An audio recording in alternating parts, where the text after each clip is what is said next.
Halo anak-anak, apa kabar semua? Semoga kalian dalam keadaan sehat dan semangat belajarnya hari ini ya. Nah, anak-anak, kita akan melanjutkan pembelajaran tematik, yaitu masih di tema 1, indahnya kebersamaan, subtema 1, keberagaman bangsaku, pembelajaran 2 dan 3. Nah, anak-anak, siapkan buku kalian, alat tulis kalian, dan jangan lupa sebelum kita belajar, kita mulai dengan berdoa. Berdoa dimulai. Berdoa selesai. Anak-anak, adapun materi yang kita pelajari hari ini yaitu mengenal tarian Bungo Jempa di pembelajaran 2, mengidentifikasi keberagaman, pembelajaran 2, kemudian kerjasama dan gotong royong, pembelajaran 2, permainan tradisional, pembelajaran 3, percobaan-percobaan perambatan bunyi, pembelajaran 3, kemudian menentukan gagasan pokok dan gagasan pendukung di pembelajaran ketiga. Anak-anak, kita sudah mempelajari tentang keberagaman budaya yang ada di Indonesia. Nah, kemarin kita sudah membaca teks tentang pawai budaya yang menceritakan tentang Udin sedang melihat pawai budaya yang ada di desanya. Nah, dari sana kita belajar bahwa Indonesia ini sangat beragam. Beragam dari agamanya, beragam dari sukunya, beragam dari alat musiknya, rumah adat, kemudian senjatanya, tarian-tarian, nyanyi-nyanyian, nah dan masih banyak lagi. Nah, kali ini di pembelajaran 2, kita akan belajar kebudayaan tentang tarian daerah, yaitu tarian dari Aceh, yaitu Bungo Jempa. Nah, anak-anak, tahukah kalian bahwa tarian Bungo Jempa artinya adalah Bungo Jempa itu berarti bunga cempaka, gitu ya. Jadi, ada beberapa orang yang akan menari. Tentunya kalau kita menari dengan grup atau lebih dari satu atau dua orang, jadi kita harus harus kompak gitu ya, melakukan kerjasama yang baik sehingga tarian yang kita lakukan menjadi indah untuk dilihat. Sekarang saatnya kalian berlatih menarikan tarian Bungo Jempa anak-anak. Tarian ini dibagi ke dalam dua gerakan, yaitu gerakan saat berdiri dan gerakan saat duduk. Kali ini kita akan mempelajari dengan gerakan berdiri terlebih dahulu. Lakukan gerakan ini dengan aba-aba dan hitungan dari gurumu. Kalau di rumah kalian boleh meminta bantuan oleh ibu dan ayah kalian atau kakak kalian. Nah, yang pertama, coba kalian lihat gerakan A. Di sana sudah ditampilkan foto. Gerakan yang pertama yang harus kalian lakukan adalah kedua tangan ke atas, kaki jinjit, hentakkan kedua kaki ke kanan 2 kali. Kedua tangan di atas, kaki jinjit hentakkan 2 kali, ke kiri 2 kali. Hitungannya 4 kali 8, jadi 4 kali ya. Jadi hitungnya 1, 2, 3, 4, 8, tapi 4 kali. Kemudian yang B, menghadap serong ke kanan, kedua jari rapat, ditarik ke atas. Kaki kanan ke depan. Tangan ditarik ke bawah, kaki kanan mundur. Menghadap, serong ke kiri, kedua jari rapat, ditarik ke atas, kaki kiri ke depan. Bergantian kaki kiri sebanyak 2 kali. Hitungannya 2 kali 8.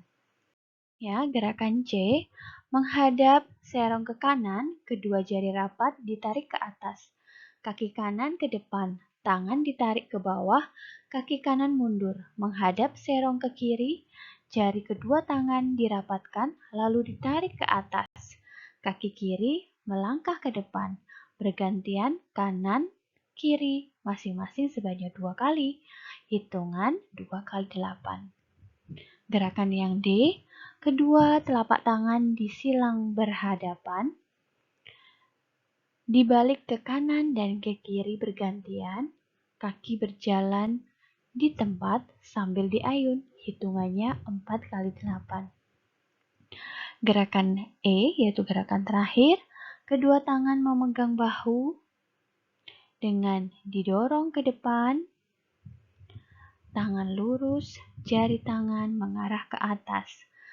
Kaki maju bergantian kanan dan kiri, hitungannya 2 kali 8.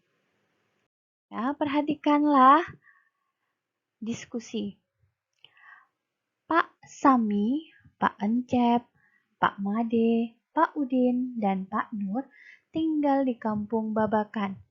Mereka berasal dari suku yang berbeda. Mereka juga mempunyai kesukaan makanan yang berbeda-beda. Makanan kesukaan mereka adalah makanan khas daerahnya. Mereka juga sangat ahli dalam memainkan alat musik daerah mereka masing-masing. Mereka menggunakan bahasa Indonesia sebagai bahasa sehari-hari, meskipun masih sangat terpengaruh dengan logat bahasa daerah mereka. Nah, Pak Sami berasal dari Maluku anak-anak, Pak Encep berasal dari Sunda, Pak Made tentunya berasal dari Bali, Pak Udin berasal dari Betawi, dan Pak Nur berasal dari Jawa. Baiklah anak-anak, tugas kalian di pembelajaran kedua ini adalah melengkapi identifikasi keberagaman berikut. Tadi kalian sudah menyebutkan nama-nama dari Pak Sami, Pak Encep, Pak Made, Pak Udin, dan Pak Nur. Kalian juga mudah mengetahui mereka berasal dari mana aja. Kalau kalian lupa, bisa kalian cek kembali di teks sebelum dari slide ini. Nah, kalian bisa buka buku yang sudah Ibu share.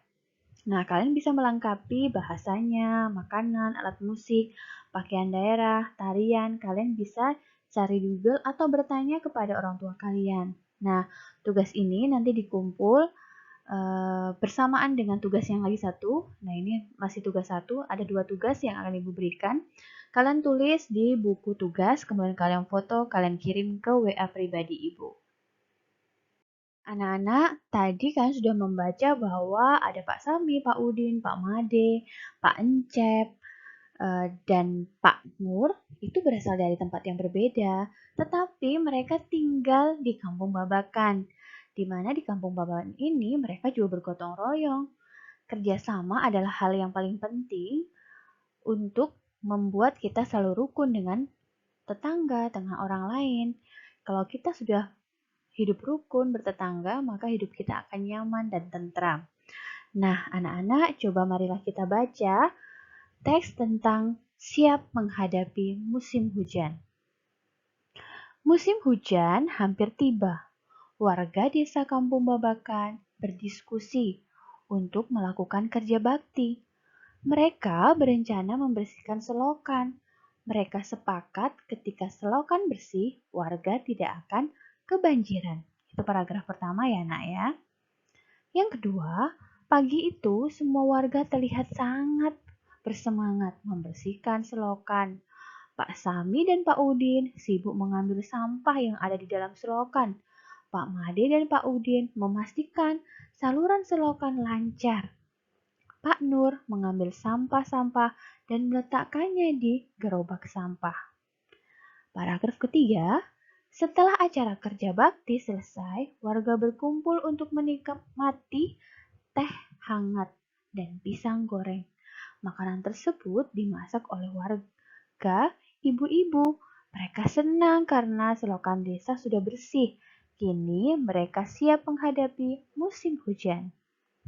Nah, anak-anak, untuk menghadapi musim hujan, pasti aliran air yaitu berupa solokan yang biasanya penuh dengan sampah harus kita bersihkan.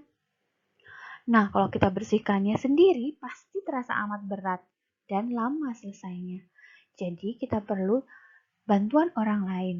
Kita dapat melakukan kerja bakti bersama-sama tetangga sekitar sehingga selokan itu dapat kita bersihkan dengan cepat dan terasa ringan. Nah, itulah manfaatnya kenapa kita harus hidup rukun berdampingan dengan tetangga kita yang berbeda suku, adat istiadat, ataupun asalnya. Nah, anak-anak, Indonesia memiliki keberagaman suku bangsa, sosial, dan budaya. keberagaman di Indonesia terikat oleh rasa persatuan dan kesatuan. Seperti yang pernah Ibu bilang bahwa apa yang kita pelajari saat ini sama seperti yang tercermin pada sila ketiga Pancasila, yaitu Persatuan Indonesia. Ya, setiap orang pasti berbeda anak-anak dengan orang yang lain, baik itu dilihat dari warna kulitnya, cara pandangnya, dan ide yang mereka pikirkan. Keberagaman yang ada di dalam adalah ciptaan Tuhan. Kita semua harus menghargai keberagaman yang ada. Keberagaman tersebut akan memperkaya kita anak-anak. Bayangkan jika pendapat kita sama, apa yang akan terjadi? Nah, kalau pendapat kita cuma sama terus, maka kita akan monoton. Jadi kita perlu ada sesuatu, ide yang baru, atau usul yang baru, sehingga apa yang kita rencanakan dapat bervariasi, dapat menumbuhkan kreativitas ya. Seperti yang Ibu contohkan juga kemarin, kalau kita nonton TV yang layar cuma hitam putih, kan tidak asik ya anak-anak ya, kurang menarik. Tapi kalau kita punya televisi yang TV-nya itu berwarna, jadi kita bisa melihat warna-warni di dalam TV itu, alangkah lebih indah dan nikmatnya kita menonton televisi ya anak-anak. Nah, sama juga, kalian pernah nggak menyapu pakai sapu lidi?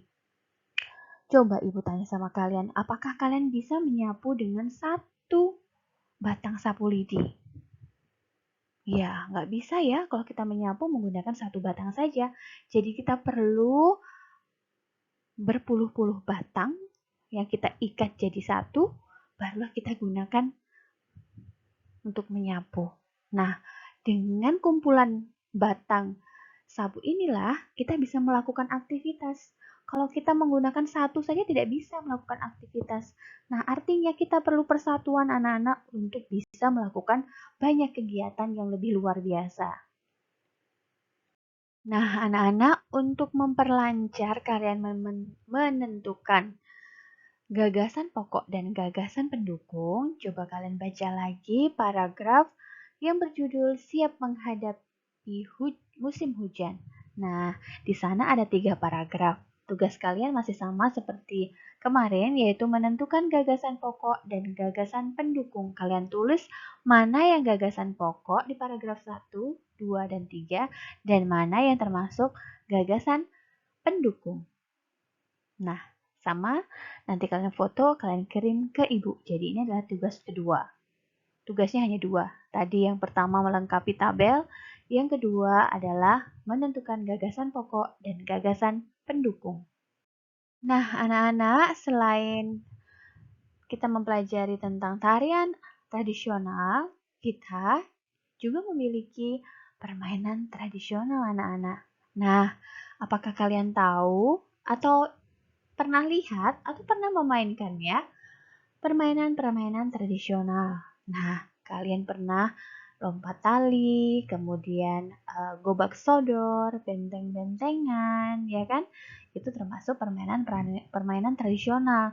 Jadi kalian jangan cuma hanya bermain games yang ada di handphone aja ya, tetapi kalian harus juga mengenal bahwa ada permainan-permainan yang lebih seru.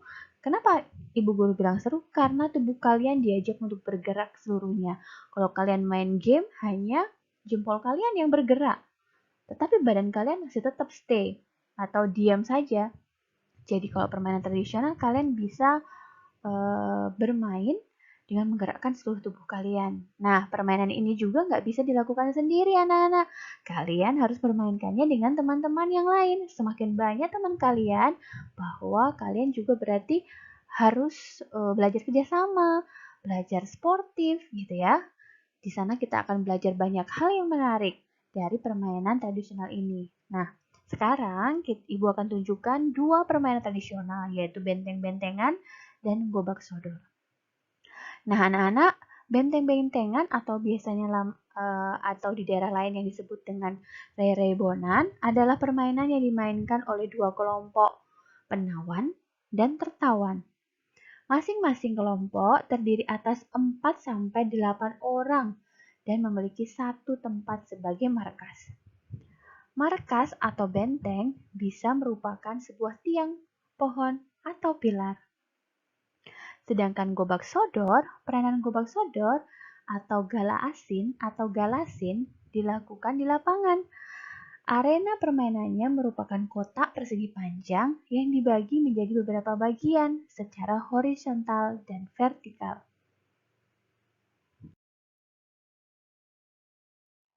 Anak-anak, tahukah kalian bahwa untuk bermain benteng-bentengan dan gobak sodor dengan baik diperlukan beberapa keterampilan, di antaranya jalan, lari, dan lompat.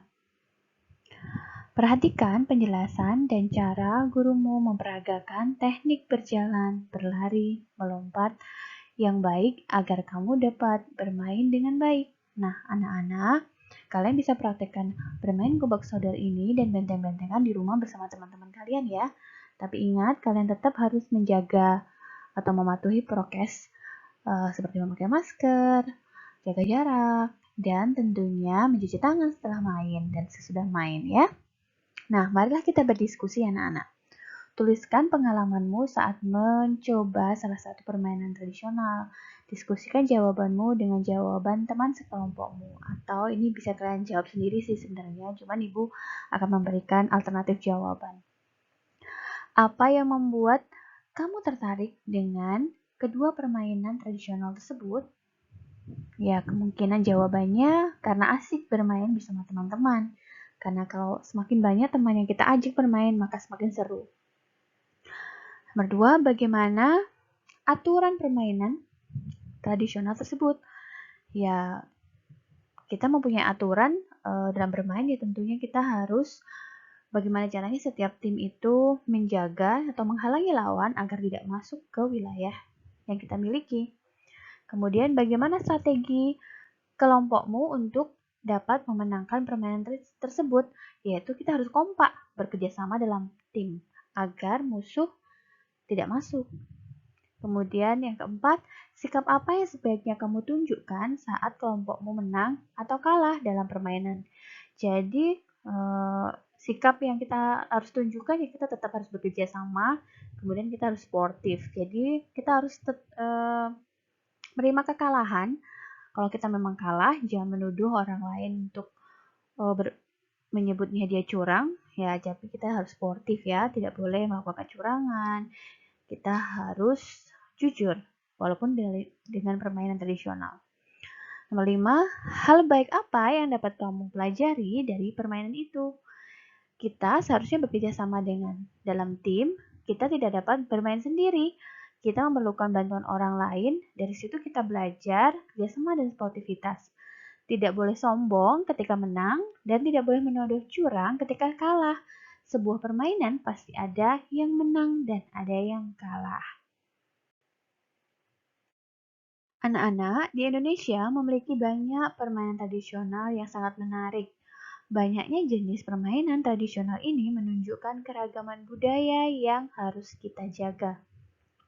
Selain memiliki permainan tradisional yang beragam, Indonesia memiliki alat musik yang beragam pula. Bunyi yang dihasilkan suatu benda berbeda-beda.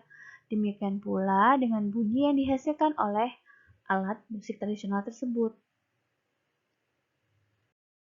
Nah, anak-anak, kemarin kita sudah belajar tentang perambatan bunyi. Salah satu ciri dari bunyi adalah dapat merambat melalui media atau perantara. Nah, perantara apa saja yang dapat dilalui oleh bunyi untuk dapat didengar?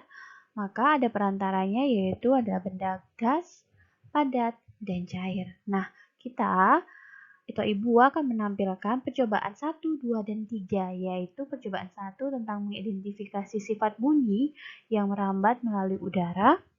Yang kedua, mengidentifikasi sifat bunyi melalui benda padat dan mengidentifikasi bunyi melalui benda cair. Nah, anak-anak, mungkin kita tidak melakukannya sekarang, tetapi setidaknya kalian tahu bahwa ada percobaan-percobaan yang dapat kita buktikan bahwa bunyi ini ternyata benar bisa merambat melalui media air, gas, dan benda cair. Nah, mari kita baca satu-satu. Yang percobaan pertama, tujuannya adalah mengidentifikasi sifat bunyi merambat melalui udara. Alat dan bahannya yaitu selang plastik yang panjangnya 2 meter atau lebih. Langkah kerjanya, pegang salah satu ujung selang dan minta temanmu untuk memegang ujung lainnya. Dekatkan ujung selang ke telinga. Minta temanmu berbicara melalui ujung selang yang ia pegang. Dengarkan dan catat apa yang ia sampaikan. Berikan hasilnya kepada temanmu untuk diperiksa. Kemudian, percobaan kedua, yaitu mengidentifikasi maksud Ibu, sifat bunyi merambat melalui benda padat. Alat dan bahannya gelas plastik 4 buah, benang kasur, dan paku. Gunakan untuk yang akan menggunakan gurumu yang akan menggunakannya. Jadi paku ini sebenarnya untuk melubangi dari gelas plastik itu sebenarnya ya. Jadi langkah kerjanya, buatlah satu lubang kecil dengan ujung paku di tengah dasar gelas plastik. 2. Potong tali kasur sepanjang 2-3 meter. 3. Masukkan benang ke dalam gelas plastik melalui lubang kecil. Buatlah simpul agar tidak lepas. 5. Berbicara dengan temanmu melalui telepon gelas plastik. 6. Lepaskan benang dari gelas plastik. 7. Berbicaralah dengan temanmu melalui telepon gelas plastik tanpa benang. Dengarkan dan catat apa yang disampaikan. Berikan hasilnya kepada temanmu untuk diperiksa. Percobaan yang ketiga, anak-anak, untuk percobaan yang ketiga ya. Tujuannya adalah untuk mengidentifikasi sifat bunyi merambat melalui benda cair. Alat dan bahannya ada ember besar, air, batu koral, dan corong kecil. Langkah kerjanya, yang pertama isilah ember dengan air hingga penuh. 2. Masukkan corong ke dalam ember hingga bagian bawahnya terendam. Usahakan corong tidak menempel pada ember. Ketuklah salah satu sisi ember dengan menggunakan batu secara perlahan. Sementara itu, telingamu pada bagian atas corong. Dengarlah dan catatlah hasilnya. Nah, setelah kalian membaca tentang percobaan 1, 2, dan 3 tentang perambatan bunyi melalui media air, padat, dan gas, maka mari kita jawab pertanyaan-pertanyaan berikut ini. Melalui media apa saja bunyi dapat merambat dan sampai ke telinga kita? Bisa melalui benda padat, cair, dan gas. Media atau benda apa yang digunakan untuk merambatkan bunyi? Kalau berdasarkan percobaan tadi ada udara, ada air, dan ada selang. Apakah bunyi yang dihasilkan dari setiap media sama? Mengapa? Nah, anak-anak tentu yang dihasilkan beda ya anak-anak. Untuk benda yang padat, memang kecepatan rambatnya lebih tinggi dibandingkan pada benda cair atau udara. Kemudian, bunyi untuk apa yang dapat kamu simpulkan tentang perambatan bunyi? Jadi bunyi untuk dapat kita dengar atau sampai ke telinga kita memerlukan media perambatan, yaitu bisa gas, cair, maupun padat. Nah, anak-anak, untuk setelah kalian melakukan percobaan, biasanya kalian diminta untuk menulis untuk membuat laporan singkat gitu ya. Laporan hasil percobaan. Jadi kalian tulis nama percobaannya apa, tujuannya apa, alat dan bahannya apa, langkah-langkah kerjanya bagaimana, dan hasilnya bagaimana, kesimpulannya bagaimana. Nah, beberapa dari nama sampai langkah itu ada di percobaan-percobaan yang tadi yang sudah Ibu baca. Nah, hasilnya sesuai dengan apa yang kalian hasilkan kalau kalian melakukan percobaan dan kesimpulannya apa. Nah, ini akan kita lakukan kalau kita bisa tetap muka ya anak-anak, jadi kita leluasa untuk melakukannya atau melakukan percobaannya itu di sekolah. Cuman kalau memang kalian ingin mencoba juga boleh, kalian bisa melakukan langkah-langkah yang sudah Ibu baca dan berikan tadi.